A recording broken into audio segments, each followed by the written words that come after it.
Ladies and gentlemen, maupay nga kulop. Waray-waray man ini. Sa ating mga minamahal na magsasaka, ngaging isda, kasama ang inyong mga pamilya dito sa Samar, isang taus-pusong pagbati sa inyong lahat. Minamarapat po na ako'y makadalaw ngayon dito upang kumustahin kayo at maghatid ng tulong.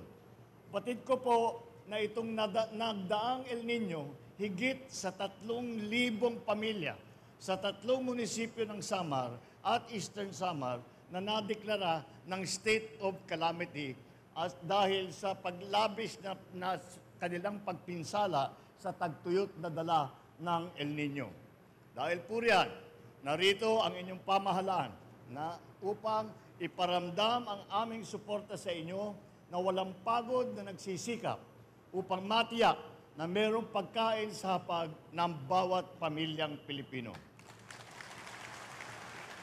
Kayo po na mga magsasaka at mangingisda, kayo po ay ang tunay na bayani ng ating bansa at nararapat lamang na bigyang pugay at suportahan namin ang inyong sipag at ang inyong galing.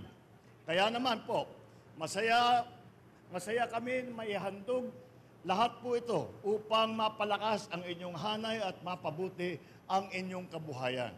Unang-una, ang BIFAR sa ilalim ng Department of Agriculture, ang BIFAR ay mababahagi ng mga bangkang demotor at sari-saring kagamitan para sa ating mga mangingisda.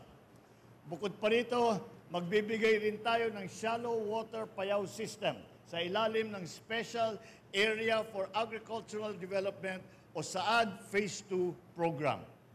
Para naman sa Samar Multipurpose Cooperative, ipagkakatiwala ng DTI sa inyong lahat ang shared service facilities upang magamit ng ating mga dairy farmer sa kanilang paghanap buhay. At upang mapabuti ang kasanayan ng mga Samareño, ang TESDA po ay maghahandog ng starter toolkits sa 50 scholar.